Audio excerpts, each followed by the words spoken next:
Ini yang kedua saya kemarin.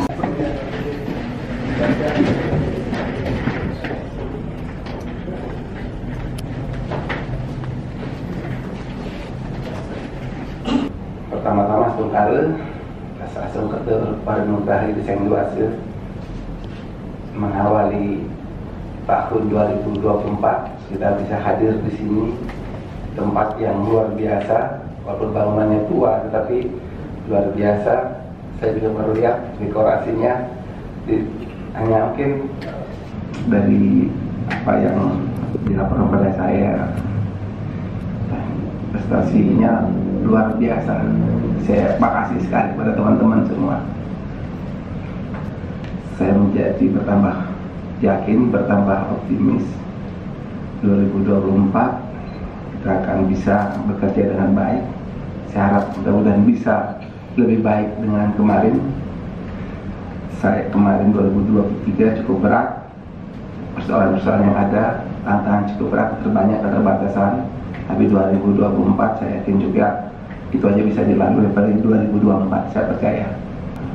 Ini wajah-wajah yang luar biasa, orang-orang hebat kan. Bapak Dhani kan orang hebat, pemikirnya Pemprov itu ada di sini semua kan Pak. Otaknya apa, kalau mesin itu apa di sini, bukan CPU-nya, bukan ya? Ini mesinnya ada di sini nih. CPU-nya ya, CPU-nya ada di sini apa? Jadi kemarin saya bilang setelah tadi ke Dinas Pendidikan dan Kebudayaan, saya memilih datang kemari karena saya ingin belajar dari teman-teman apa yang membuat 2023 kita bisa begitu hebat, itu banyak capaian di tengah keterbatasan. Bagaimana kemudian kita jaga raihan atau prestasi yang sudah diraih pada 2023, paling tidak 2024 sama, bahkan lebih baik. Ketika saya banyak sekali melanjutkan pembangunan SMA atau SMK, tetapi yang terkait masalah tadi saya tanya, bagaimana kita mensupport, memastikan anak-anak kita yang hebat-hebat itu kan bisa difasilitasi untuk tampil. 2024 nggak ada. Seperti apa sih penganggarannya? Saya ingin dapat gambaran. Kemudian kemiskinan, turun angka stunting seperti apa? Saya ingin dapat gambaran dari bapak-bapak perencanaan program kita. Kan tadi saya masuk ke sana, ke Dikmas, bisik-bisik semua. Kemudian ditanya untuk bagaimana ke depan untuk penerimaan siswa SMK. Kalau dulu saya tanya telepon, saya bilang afirmasi, orang miskin, apalagi miskin ekstrim wajib diterima di SMA atau SMK negeri. Bantu Bapak Gubernur yang sangat hormati, atas nama keluarga besar staf Bapeda Provinsi Bali, Ditya mengaturkan selamat datang Ratu untuk yang kedua kalinya menengok dan mensupport kami.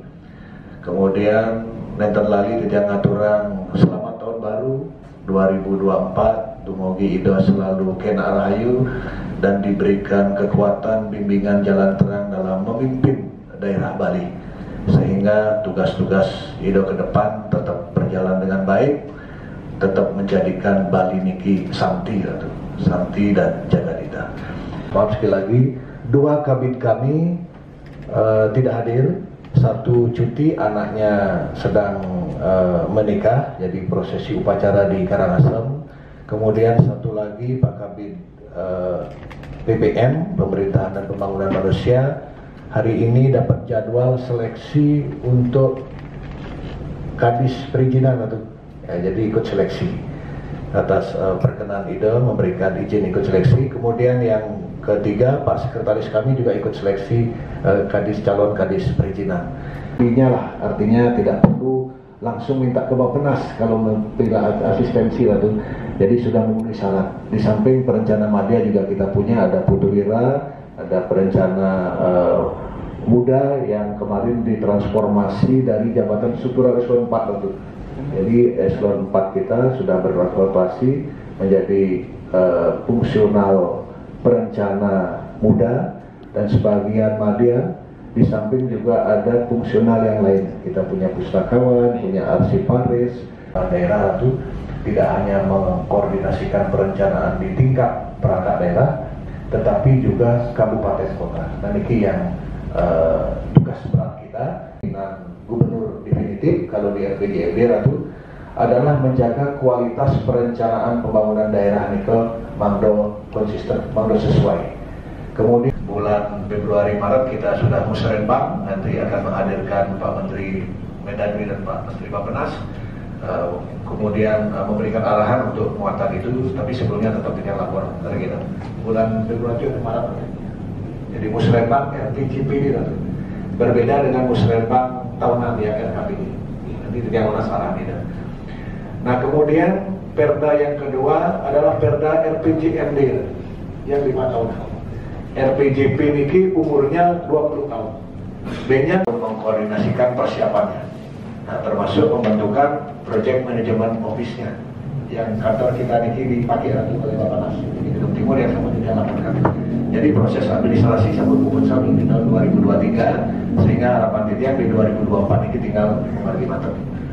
Nah, saking 7 program kerja nih kita selanjutnya jabarkan dalam rencana aksi yang lebih detail. Berikut tahapan-tahapan waktunya. Jadi sepanjang tahun 2023 12 bulan itu. Jadi yang pertama misalnya program APBD titian full 12 bulan. Kemudian target RPJMD, nanti kita evaluasi RPJMD, evaluasi hasil RKPD, kemudian menyusun LKPJ. Nah ini kira tuh yang urgent 1 yang laporkan. Laporan keterangan pertanggungjawaban gubernur Nika disusun mulai Januari tahun yang lewat, Januari makin atas tahun 2022, dan Maret harus sudah disampaikan ke DPRD. Nyaman karena di depan dengan nyaman, tenang dan sebagainya. Tadi bangun gedung-gedung aja. Bos tadi kan apa? Bos kecil. Ya. Saya ingin gambar seperti apa? Itu saya untuk kalau di Bapak ini oke lah saya Pak, saya enggak saya Pak mengapresiasi karena orang-orang saya tahu di Bapak dari orang hebat semua nih. Saya ingin belajar dulu. Mana sebelum kemarin? Silakan Pak. Mudah-mudahan tidak berkenan itu nanti tetap menulis arahan itu. Saya melaporkan itu. Dan kita kawal betul bahwa hibah yang cair selama ini adalah masuk di hibah. Jadi kalau sudah lewat waktu tutup. Siapapun yang punya tidak bisa. Kalau pokir lagi kan pokok-pokok pikiran dewan tentunya. Nah, kita juga batasi masuknya bersamaan dengan hibah. Bahwa itu harus juga melalui aplikasi ini. Berarti ada 2 ya, ada EPO, Dewan Masukan dari dua pintu. Pokirnya sama hibahnya. Jadi pokir negara itu pokok pikiran dewan itu kan output dari mereka turun ke masyarakat, menyerap aspirasi. Kalau hibah khusus kelompok masyarakat yang mengajukan hibah. Dan ini tapi kan masuknya itu melalui dewan. Melalui neten fasilitator dalam tanda petik ya, fasilitator, tetapi dia lain maksudnya di hibah itu. Nah, nanti yang jelaskan untuk ipokir. Ipokir siapa tuh? Ipokir niki setiap menyusun APBD selalu menjadi masalah yang seksi ya. Ipokir ini yang pertama bisa jadi merupakan tugas APBD, tugas OPD kita, kewenangan provinsi. Misalnya sekolah SMA rusak, mereka turun ke konstituennya di desa mana di Buleleng, ketemu SMA rusak, masyarakat melapor, mereka mencatat. Nah, ketika mereka memasukkan ke dalam ipokir, itu menjadi tugas dari perangkat daerah terkait nanti pengambil. Itu dinas pendidikan, karena kewenangan kita.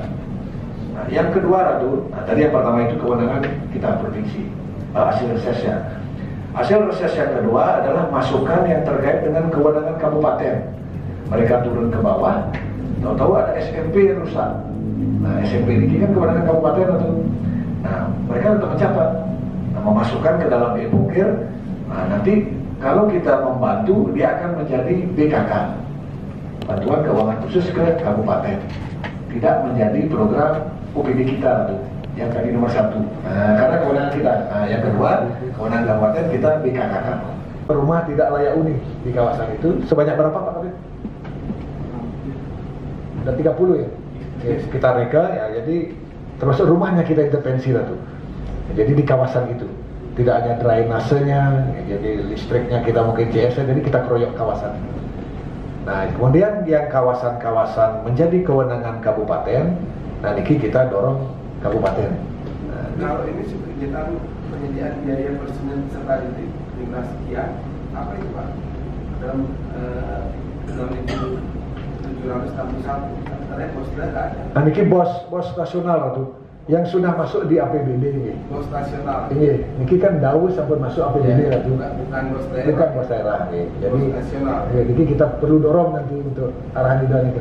Untuk bos daerah itu Pak Asisten ya yang kemarin. Bos daerah yang nggak ada ya. Iya, oke. Jadi ini menjadi catatan kita supaya kita tidak membangun fisik mantan itu.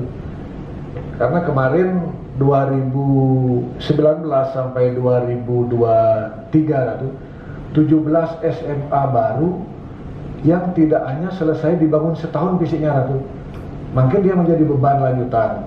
Besok 2024 harus lanjut bangun berikutnya. Dan ini setiap tahun seperti Aranido tadi, fisik itu tersedot ke situ jadinya.